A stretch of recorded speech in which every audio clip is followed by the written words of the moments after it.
Hey guys, welcome back to my channel. This is me Sakshi and here I am back with another video. आज मैं जिस book का review देने वाली हूँ वो है Heart Bones by Colleen Hoover. ये स्टोरी एक लड़की की है जिसका नाम है बिया और रिसेंटली जिसकी मदर की अभी डेथ हुई है क्योंकि उसकी मदर ड्रग एडिक्ट होती है और एक दिन ओवरडोज की वजह से वो मर जाती है। बिया की लाइफ में बचपन से ही बहुत ज़्यादा स्ट्रगल रहा है। जब वो 4 साल की होती है तो उसके मॉम डैड सेपरेट हो जाते हैं।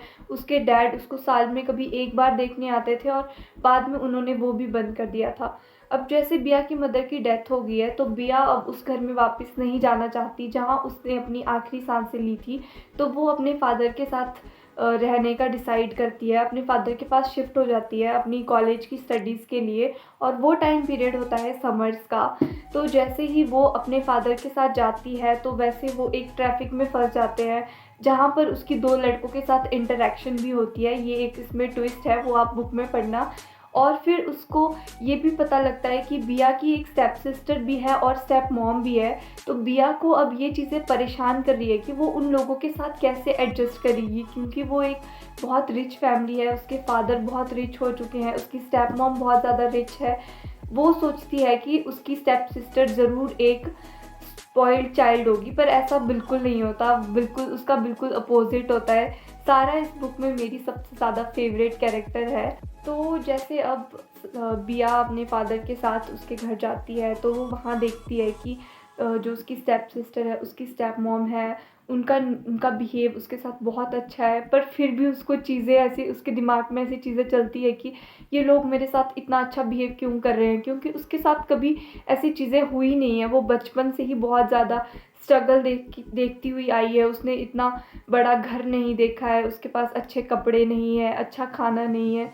कोलिन हूवर की मुझे एक बात बहुत अच्छी लगती है कि वो ना कैरेक्टर्स में जान भर देती है। मतलब जैसे जैसे वो कैरेक्टर्स को डिफ़ाइन करती है ना, उसकी इमेज हमारे सामने वैसी ही बन जाती है। अच्छा, तो फिर उसके बाद कहानी में एक और बड़ा ट्विस्ट आता है कि वो जो 2 लड़के जिनके साथ वो ट्रैफिक में इंटरैक्ट हुई थी वो उसके वहाँ पर नेबर होते हैं। मतलब उसके फादर के और सारा के नेबर होते हैं। उसमें से जो एक लड़का होता है मार्कोस, वो सारा का बॉयफ्रेंड होता है। और एक लड़का जो जिसका नाम है सैमसन, जो इस बुक में बहुत ज़्यादा ट्विस्ट लेकर चला है, जिसका इस बुक में सबसे ज़्यादा सस्पेंस है, वो है सैमसन। और फिर उसके बाद शुरू होती है सैमसन और बिया की लव स्टोरी।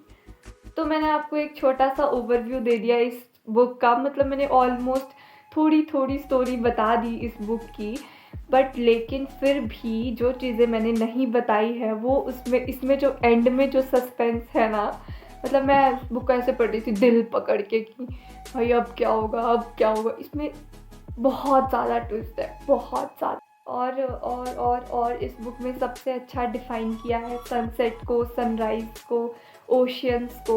वो मुझे इस बुक का सबसे अच्छा पार्ट लगता है। कोलिन हूवर के राइटिंग स्टाइल सच में मैं बहुत बड़ी फ़ैन हूँ, ख़ासकर जो वो कैरेक्टर्स को डिफ़ाइन करती है। और कोलिन हूवर जैसे हैप्पी एंडिंग्स के लिए जानी जाती है तो ये बुक भी एक बहुत अच्छी हैप्पी एंडिंग है। आप इस बुक को ज़रूर पढ़ना।